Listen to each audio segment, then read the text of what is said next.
Hello, and welcome to Mina's Tirith, the podcast where we'll be exploring the Tolkien world and answer questions from you. My name is Mina. And this is Brian. This is episode 3 of the podcast. In today's episode, we will have a fun Q&A with a non-fan, talk about Mithril, Tolkien's theme about light, will include some romance, and lastly, talk about the most underdeveloped character on the show. First, I'd like to introduce you to my co-host, Brian, who happens to be my most loyal fan. Hello, everyone. If you've been following this podcast, you'll know that he's a non-Tolkien fan and has watched some of the Lord of the Rings movies in the past. Slight clarification, I've sat through most of them, but I can't say that I was awake for all of them. So I wanted to get his non-expert analysis on some questions from our listeners. This should be quite interesting. All right, here we go. So, one of our loyal listeners were wondering why the Harfoots have twigs, leaves, and other things in their hair. Kind of seems like a great place for a nest. What are your thoughts? Okay, not the kind of question I was considering. I have a few thoughts on this.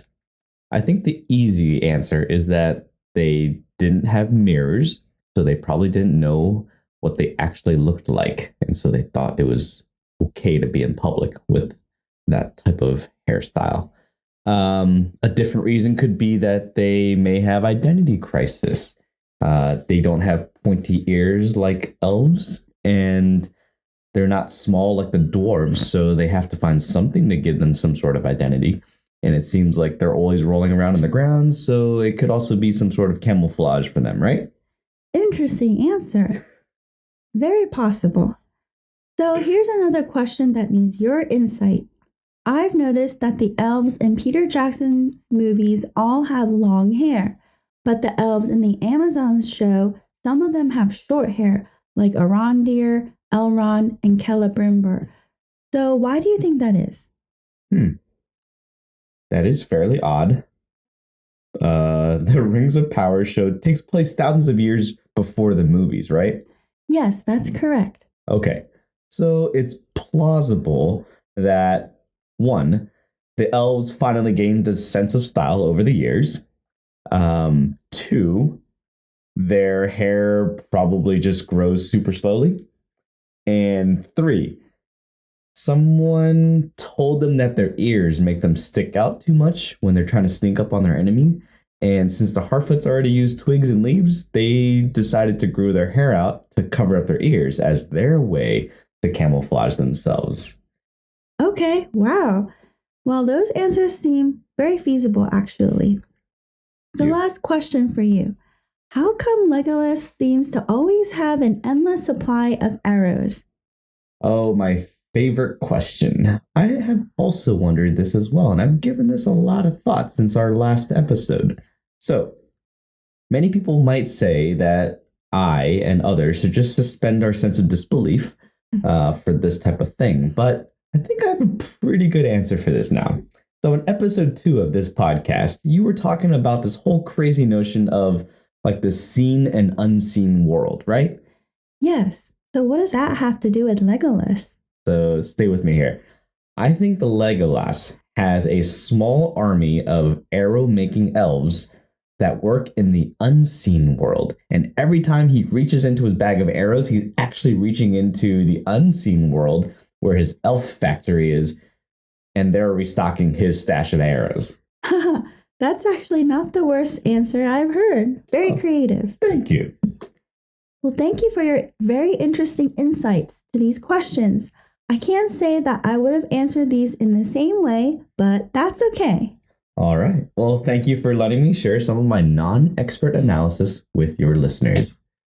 So let's move on to the real topics for today. So far, we haven't really gotten close to seeing any Rings of Power on the Rings of Power show. Kind of odd. I'm thinking rings are made out of metal or some sort of ore. So can you tell us about Mithril? Does this exist on Earth or just on Middle Earth? And what's the big deal about Mithril for these elves? And how can Mithril save them? Great question. So we have to go back to the beginning of the First Age. In the beginning, there were two trees created by the Valar, the gods of the Middle Earth. One shined a silver light, the other shined a glittering gold light. These trees took turns providing light to all in Valinor. There wasn't a sun or moon at the time. Now, when the elves woke up in Middle Earth, they were invited to see the light of the trees. Those who were willing to take the journey were called Calaquendi, elves of the light. But the elves who were unwilling to travel, and also who did travel but still stayed on Middle Earth, were called the Moraquendi, elves of darkness. So whether you saw the light of the trees or not is a huge thing in Tolkien's world. It's part of an elf's identity, and it also has impacts to others. For example, the Noldor elves that left Valinor to go to Middle-earth started a war against Morgoth. Tolkien once wrote that the orcs and the armies of Morgoth were afraid of these Noldor elves, not because of their swords, armors, or skills, but because of their faces, which had seen the light of the trees. Okay, so light is very important of the Eldar's identity and life in the Tolkien's world. But what does that have to do with Mithril? A great Noldor elf named Fëanor created the Silmarils, and there's 3 of them. These jewels captured the light of the trees in them, and when the trees were destroyed by Morgoth, the jewels were the only things left that still had the light of the trees in them. Later, Fëanor's grandson, Celebrimbor, created the 3 elven rings of power. One of these 3 rings, Nenya, was made out of Mithril. Nenya preserved the people of the elves, preserved their beauty, preserved the light of the Eldar, and protected them. The ring Nenya kept their people from diminishing. So this is how Mithril is connected to the elves of Middle-earth, according to Tolkien. But in the Amazon show, Gil-galad makes it seem like they need the Mithril because it has the light of the lost Silmaril in it. So maybe Gil-galad wants to create something that captures the light of the Eldar, which may give strength and life to the elves. We'll see. And one thing to note, the tree that Gil-galad points out that is decaying and dying is just an outer reflection of an inner reality of what's to come. The tree isn't killing the elves, it's just showing that their light is fading and they will diminish. Okay, so this is some complicated jewel and light stuff. Doesn't make a lot of sense to me, but hopefully it makes sense to our listeners. Here's another question. It seems like there's an emerging love story happening in episode 6. So what's up with this new Legolas guy and the human lady? Their names are Arondir and Bronwyn. Arondir is an elf and Bronwyn is a mortal. In the first episode, one of the elf soldiers tells Arondir that there has only been 2 pairings between elves and humans, and both ended in tragedy. He's talking about Beren and Luthien, one of the best stories within the Silmarillion that talks about the love between a man and an elf maiden. They journey together to Morgoth's throne and take one of the Silmarils from his crown. Men are not allowed immortality, so Luthien died with Beren as a mortal, and she is now lost to all the elves. They had a son, Dior, who had a daughter named Elwing. I didn't realize there was romance in Tolkien's world. So tell us about the second pairing. The second pairing is of Tuor and Idril. Tuor was a man, and Idril was the elven princess of Gondolin, the hidden city in Beleriand, and the last city to stand against Morgoth. Tuor and Idril sailed away to an unknown fate, leaving behind their son Eärendil. Elwing and Eärendil are both half-elven. They get married and have 2 sons, Elrond and Elros. The last known pairing comes from the Return of the King, where the half-elven lines are reunited once again.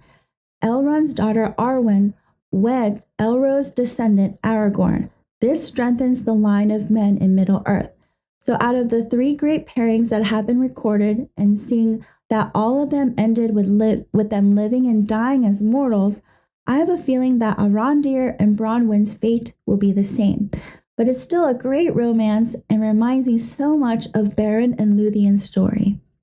Okay, so this doesn't sound like a chick flick, but maybe more like a forbidden love drama. Okay, I see. And I definitely need a visual family tree for this one. So add that one to your list. Okay. Maybe we can move on to the next question about underdeveloped characters. So let's talk about Halbrand.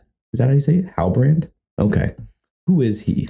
Halbrand isn't named in Tolkien's books. He supposedly is from the Southlands, and he's supposedly the next king of the Southlands whose ancestor united the scattered tribes to fight against the evil in the past. But there are several weird things that remind me of Sauron, although I don't think he is Sauron. First, what's weird is that he was adrift in the ocean in episode 1. Like, where is he going? Because in the books, Sauron actually gets captured and shipped to Numenor. He lives there for some time. Second, what's weird is that he is a smith. Halbrand knows the lore of making swords, craftsmanship, and this is Sauron's specialty. Third, what's also weird is that Halbrand gets what he wants. He knows how to persuade people. Example, he persuaded the Queen Regent to keep them in Numenor. He persuaded Ar-Pharazôn to get him out of prison and give him a guild crest. So what's weird about this is that this is what Sauron does in Tolkien's books. Sauron was a prisoner in Numenor and soon becomes the king's greatest advisor. And in the book, he actually convinces Ar-Pharazôn to build great ships and start a war against the Valar. Sounds crazy, but this is the power of Sauron. So naturally, I'm suspicious, but I don't think Halbrand is actually Sauron. One thing that might be possible is that he might be one of the 9 that receives the Ring of Power. All right. Well, there's a prediction right there. You heard it first right here on Minas Tirith. Well, not a lot of my predictions have come true. True. And you also got one character's age off by like 460 years. So, but who's counting? But except for that dude. So what about talking about a character that is both in the books and in the show? So I think that the most underdeveloped character is Celebrimbor, one of the greatest smiths of the Second Age. This is the guy with the short hair who lives in Eregion. By the way, the short hair bothers me. Anyway, his father was Curufin, who was one of the 7 sons of Fëanor. Fëanor was the Noldorian elf who led all his people into exile into Middle-earth. He had a fire inside of him and a pride. Curufin, his son, inherited that out of all of his sons. And although Celebrimbor, his grandson, has the same ambitions, he is an elf of a wholly different temper. He eventually separates from his father in the First Age. So Fëanor studied under the Vala Aule, and learned how to be a great smith. He created the 3 Silmarils that captured the light of the 2 trees into these 3 bright jewels. This is a key connection and puts importance to the character of Celebrimbor, because Celebrimbor, the descendant of Fëanor, is the one who makes the Rings of Power. Okay, another family tree that is needed. All right, so what else did this guy do? So Celebrimbor, not Elrond, had a deep friendship with the dwarves of Khazad-dûm. Because dwarves mine ores and are also master craftsmen, the dwarves and Celebrimbor were rivals, but also more like great friends who shared in the knowledge of their skills and craft secrets. And remember the doors of Moria from the Fellowship of the Ring? These are the doors of Durin. Remember there's a riddle to open the doors that can only be seen in starlight and moonlight? Well, Celebrimbor and his dwarven friend Narvi made and inscribed those doors together. And Celebrimbor's name is actually on those doors. So his works were very significant, but eventually his ambition also became his downfall. Wow, okay, I had no idea what the Doors of Moria were about. But sounds like they were best friends. Maybe all this background info will help everyone watch the next episode. Well, that's all that we have for today. I want to thank Brian for helping us answer some really important questions from our listeners. We hope this was interesting and helped you piece together a bit more of Middle-earth. If you're enjoying this podcast, please leave a rating and a review.